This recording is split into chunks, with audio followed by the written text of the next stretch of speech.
મારા ગણિત પ્રમાણે જૂન માસની 17 થી જેઠ સુદ છઠ સાતમ ને આઠમ જૂન 1, 2 ને 3 ત્યાંથી પેલો રાઉન્ડ સૌરાષ્ટ્રમાં ચાલુ થશે. પછી સપ્ટેમ્બર પછી સપ્ટેમ્બર 9 એમાં 2 થી 4 ઇંચ જેવી વરસાદની ગણતરી છે આપણી.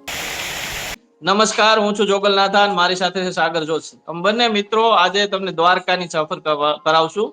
મારી સાથે છે સોમણિયા બાબુભા ચાપાભા. આ દ્વારકાના એક ખેડૂત છે અને પરંપરાગત એના બાપ દાદાથી પણ લોકો હવામાનની આગાહી કરતા હતા, જોતા પરંપરાગત રીતે જોઈ છે ચોમાસામાં વરસાદ કેટલો થાય છે આ બધું જાણે છે. આ બાબુભાને મારે પૂછવું છે કે આ વર્ષે તમને કેવું લાગે છે? આ વર્ષનું વર્ષ કેવું લાગે છે? ઓલ ઓવર વર્ષ કેવું લાગે છે? જી જોગલભાઈ, આ ફેરે હોળીનો પવન સારો હતો. હા, અને હોળીનો પવન ખરેખર હોળી પ્રગટે ત્યારે નહીં, હોળીની સાંજે 7 વાગે અલગ ધુમાડો કરીને જોવાનો હોય, કારણ કે હોળી પ્રગટે એ તો ચોગડિયા પ્રમાણે પ્રગટી હોય. બરાબર. તો ઈ પવન છે ને સાંજે સૂર્યાસ્ત થયા ટાઈમે જોવાનો હોય. ઈ પવન પશ્ચિમ નો હોય તો ઈ પવન સારો ગણીએ. બાકી હોળી પ્રગટા ટાઈમે તો કયો પવન હોય ને શું હોય ત્યારે ઓલો જોવાનો ટાઈમ તો નીકળી ગયો હોય જુગલ. પણ એમને તો અમારે બીજા લોકો છે એ તો હોળી પ્રગટેતી જ હોય, તમે આ અલગ હોય. હા હા સાહેબ, અલગ છે. હું તો આ એવું ઋષિ મુનિઓએ જે ચીંધું છે ને એના પુસ્તકમાં ઈ છે કે હોળી ના દિવસે સાંજે ધુમાડો કરવાનો સૂર્યાસ્ત થતો હોય ને ત્યારે. હા ધારો કે સૂર્યાસ્ત 6:45 વાગે થયું, હોળી પ્રગટી 9 વાગે. હા, ઈ પવન નો ખોટો ટાઈમ છે સાહેબ. બરાબર. આપણે તો ધુમાડો હોળીના જોવા. ધુમાડો હાજી, હોળી જે દિવસે તમને હોય શું ને લાગે 7 વાગે. હેલો, તમને આ ઓલ ઓવર આખા વર્ષમાં કેવું લાગે છે? હોળીનો પવન જોતા તો એકંદરે વરસ છે ને આઠાની જેવું છે. પાછું આ ફેરે કાતરાય બહુ ઓછા બંધાયેલા છે ને તો ઈ એકદમ ઓછી ઘટમાં બંધાયેલા છે.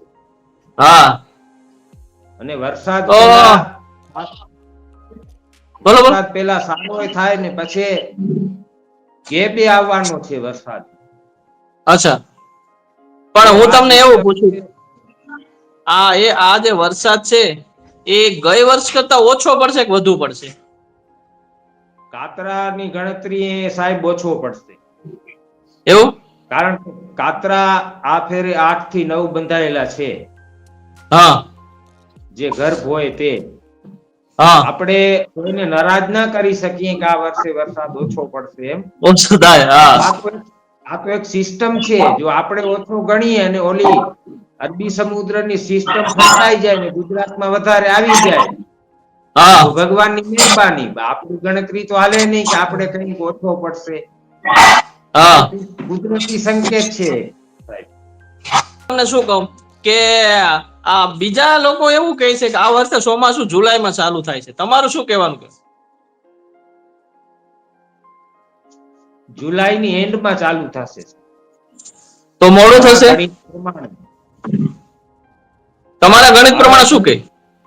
મારા ગણિત પ્રમાણે જૂન માસની 17 થી જેઠ સુદ છઠ સાતમ ને આઠમ હા, જૂન 1, 2 ને 3 હા, ત્યાંથી પેલો રાઉન્ડ સૌરાષ્ટ્રમાં ચાલુ થશે. આખા ગુજરાતનું આપણે ના કહી શકીએ સાહેબ. બરાબર. ત્યારે પેલો અને રાઉન્ડ શરૂ થશે. જુલાઈમાં વરસાદ આ વર્ષે જુલાઈનું કેવું રહેશે? જુલાઈમાં સાહેબ આ વર્ષે છે ને 2 જ ગર્ભ આવે છે. જુલાઈ અચ્છા. આપણે અગાઉ જે બંધાઈ ગયા હતા ને ગર્ભ, એ હા, જુલાઈમાં 2 જ આવે છે. એક બરાબર. છે જુલાઈ 4, આષાઢ હા, સુદ 9, 5 બરાબર, થી 6 બરાબર. અને એક જ આવે સાહેબ જુલાઈ ઓગસ્ટ 6, ઓગસ્ટ 23 ઓગસ્ટમાં શ્રાવણ. હા, ઓગસ્ટમાં 2 જ છે. ઓગસ્ટ 23 શ્રાવણ વદ હા, અમાસ. 5 થી બરાબર 6 ઇંચ. બરાબર નક્ષત્ર છે મઘા. પછી સાહેબ ઓગસ્ટ ની 18 તારીખ આવે છે આપણે, હા ઓગસ્ટ મહિનાની 18 તારીખ, એમાં 2 થી 4 ઇંચ જેવું છે. બરાબર પછી ઓગસ્ટ 18 થી સપ્ટેમ્બર ની છે 2 તારીખ આવે સાહેબ. બરાબર પછી સપ્ટેમ્બર પછી સપ્ટેમ્બર 9, હા એમાં 2 થી 4 ઇંચ જેવી વરસાદની ગણતરી છે આપણી. બરાબર પછી સપ્ટેમ્બર 10, હા એમાં 2.5 થી 3 ઇંચ જેવો વરસાદ આવી શકે છે. પછી બરાબર સપ્ટેમ્બર 15, હા સપ્ટેમ્બર 15 ભાદરવા વદ નોમ, બરાબર એમાં પણ વરસાદ આવી શકે છે સાહેબ. અને પછી સપ્ટેમ્બર 2, બરાબર હા બરાબર આસો સુદ સાતમ, હમ એમાં હસ્ત નક્ષત્ર આવે છે. જે નક્ષત્ર હોય ને બરાબર તે હસ્ત ઉર્ફે હાથીઓ, હા એમાં 1.5 થી 2 ઇંચ વરસાદ થઈ શકે છે સાહેબ. અને એનું વાહન મોરનું છે. બરાબર. ચોમાસામાં જન્માષ્ટમીમાં આ વખતે કેવું રહેશે? લોકો જન્માષ્ટમીના ટાઈમમાં વરસાદની બહુ તાતી જરૂરિયાત હોય. આ વખતે તમારું શું કહેવાનું છે?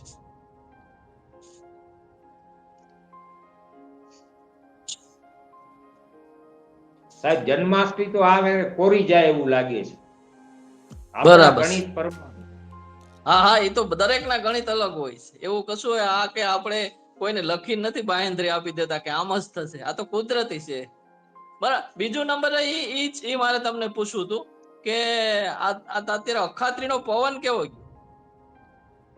અખાત્રીજનો પવન સાહેબ એકદમ સારામાં સારો ગયો. અચ્છા 96 મિનિટ જોવાનો હોય પવન, હા 4 ઘડી જોવાનો હોય. હા જો ભટડીએ એમ કીધું છે હા કે જબ રહે રાત્રિ 4 ઘડી, હા સૂરજ ઉદય થાય ત્યારે ખાતરી, કે 4 ઘડી પવન હા જોઈએ અને સૂર્ય હા ઉદય થાય તઈ ખાતરી થાય. હા અને નૈઋત્યનો પવન હતો સાહેબ. બરાબર પવન તો ગયા વખતે જોયો એ નહીં પવન છે, પણ ગર્ભ ઓછા બંધાણા છે, ઓછી ઘટમાં બંધાણા છે. બરાબર એટલે એની અસર આ 2025 ના ચોમાસામાં પડી શકે સાહેબ. બરાબર. પછી વાવાઝોડાનું એવું લાગે કે તોફાની કોઈ ચક્રવાત કે એવું કઈ? ના ના સાહેબ, ઈ તો એમાં હું નથી જાણતો. નહીં. ઈ આખી અલગ વસ્તુ છે. તમે બાબા કેટલા વર્ષથી જોવે છે? કોની પાસેથી શીખાશે? એનું શું કહેવું? હું મારા કાકાજી પાસેથી શીખો. પેલા મારા દાદા જોતા હતા, ઈ અભણ હતા. પછી મારા કાકાજી સાજણપા હા સોમણિયા ઈ જોતા હતા. હા એ જોતા હતા. અને હા ઈ આ દેશી રીતથી બધું જોતા હતા. ભટલી વાક્ય દુર્વાસા મુનિએ લખેલા ખગોળ શાસ્ત્ર હોય, અને વરાહમીર કરીને એક થઈ ગયા વરસાદ હા વિજ્ઞાનમાં, હા એના ઉપરથી હા સાજણપા સોમણિયા જોતા હતા. અને મને આમાં રુચિ હતી સાહેબ, બરાબર કે આ બધું શીખવું. ભલે સાચા પડીએ કે ન પડીએ, આ લુપ્ત ન થાય ને એ માટે મને રુચિ હતી સાહેબ. અચ્છા. આના માટે આમાં કોઈ મહેનત કરવી પડે? આના માટે તમે કઈ ટાઈમ કાઢો, ડ્યુરેશન લખવું પડે, બેસવું પડે, એનો કઈ ટાઈમ કાઢવો પડે બાબા?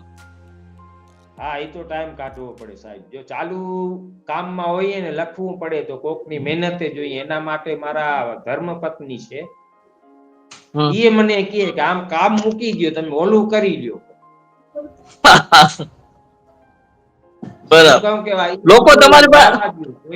ઈ કે ના ના, આ કામ મૂકી દો તમે. કે આપણે કાકાજી જોતા, હવે તમે જુઓ હા છો તો કામ હું કરી લઈશ.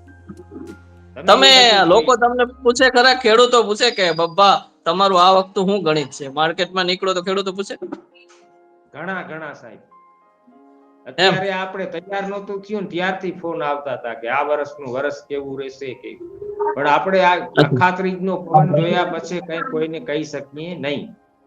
અચ્છા. કેટલું ભણેલા છો? મૂળભૂત શું છે? ખેતી કઈ રીતે કરો છો? ઈ કયો જી. ખેતી તો અમારી દેશી પદ્ધતિઓ સૂકી ખેતી છે સાહેબ. હા વરસાદ થાય તો વાવેતર થાય, નકર 12 બરાબર. મહિના એમ રહેવાનું. 2 ધોરણ પાસ છું સાહેબ. 2 ધોરણ પાછું. હાજી. બરાબર. અને આમ બીજો કોઈ શોખ ખરો? ખેડૂત છે, 2 ધોરણ પાસ, તો શોખ એમ લાગ્યો કે આપણે 2 ભણ્યા પણ બીજા કોઈ ભણે શીખે એવું કોઈ જીવનની તમન્ના ખરી? ના ના, મારો એક દીકરો ભણેલો છે, ઈ મીઠાપુર નોકરી કરે છે. એક મારી પછી દીકરી ભણેલી છે, એને કોલેજ કર્યું છે, એને ગામમાં નોકરી, સરકારી નોકરી. બરાબર બરાબર. આ તમને શું લાગે હવે આવનારા ટાઈમની અંદર ખેતીમાં તો લોકો દિવસે ને દિવસે થોડા ઘણા આમ હિજરત કરે છે, ગામડામાં તો લોકો છોડી જાય છે. તમારું એ બાબત શું કહેવાય? શહેરો પોસે છે, ગામડા ખાલી થાય છે, તમને નથી લાગતું? ઈ લોકોની ભૂલ છે સાહેબ. એવું? હા, ગામડો છોડીને શહેરમાં જાવું ને, ઈ એકદમ કોકની અમુક સમય પછી પાછો ગામડો ગોતશે. એવું? કે ગામડાની જે મજા છે ને, ઈ સિટીમાં નથી સાહેબ. હા. ધારો કે તમને વાંધો ન હોય તો પૂછું, અત્યારે હું મારી જમીન વેચી નાખું તો 1 કરોડ થાય. હા. 1 કરોડની જમીન વેચીને ધારો કે નજીક સિટી છે દ્વારકા, અહીંયા જાવ હા. તો કરીને શું? પૈસા તો સાહેબ રહેવાના નથી. જમીન છે તો આપણે અહીંયા પડ્યા છીએ. સાચી વાત. આપણા બાપ દાદાની જમીન છે ત્યારે આપણે પડ્યા છીએ. અને હવે એવી કોઈ સિટી નથી કે આપણે સેન્ટરમાં સેટ થઈ શકીએ. હા. હવે તો બારોબાર ક્યાંક રહીએ, જમીન વેચીને જાય, ત્યાં સેટિંગ ન થાય તો પાછા ગામડે આવીએ તો યા જમીન તો આપણી હોય નહીં. પછી મજૂરી જ કરવાની રહે. બરાબર. એવું છે. તો આ હશે બાપભા છે, દ્વારકાના છે. આમ તો બહુ આમ 2 ચોપડી પાસ છે, પણ અનુભવી ખેડૂત છે. અને એમની બી વાત સાચી છે કે એમનો અનુભવ છે, નિચોડ છે, એમને સર્ચ કરેલું છે, જોયેલું છે, અનુભવ છે. અને એના આધારે તેમણે આજ આગાહી કરે છે કે વરસાદ કેટલો થશે, કેવો થશે. કુદરત નથી, પણ એ અનુભવી છે. અને અનુભવને આધારે જ બાપભાઈ જેવા લોકો આવી રીતે લોકોને, ખેડૂતોને માહિતી આપે. હું માનું છું કે દ્વારકા જિલ્લાના અને ખાસ કરીને જામનગરના લોકો આવી કોઈ સારી સ્ટોરી હોય, સારો ખેડૂત હોય તો અમને ઇન્ફોર્મ કરજો, અમે એમનું ઇન્ટરવ્યુ લેશું. આજે અમે લાઈવ દ્વારકા તે આ બાપભા ઇન્ટરવ્યુ કરે છે. એમના બાપ દાદા પણ જોતા હતા અને આ અનુભવી માણસ છે, અને એની પાસેથી જાણવાનો પ્રયાસ કર્યો છે. એમનું કહેવાનું છે કે ચોમાસું સારું થશે, ચિંતાની કોઈ અવકાશ નથી, ચિંતા કરવાની કોઈ જરૂર નથી. બાકી તો ઈશ્વર ઉપર બધું ડિપેન્ડ કરશે. બસ આટલું જ. જય જય ગરવી ગુજરાત, જય દ્વારકાધીશ. જય દ્વારકાધીશ.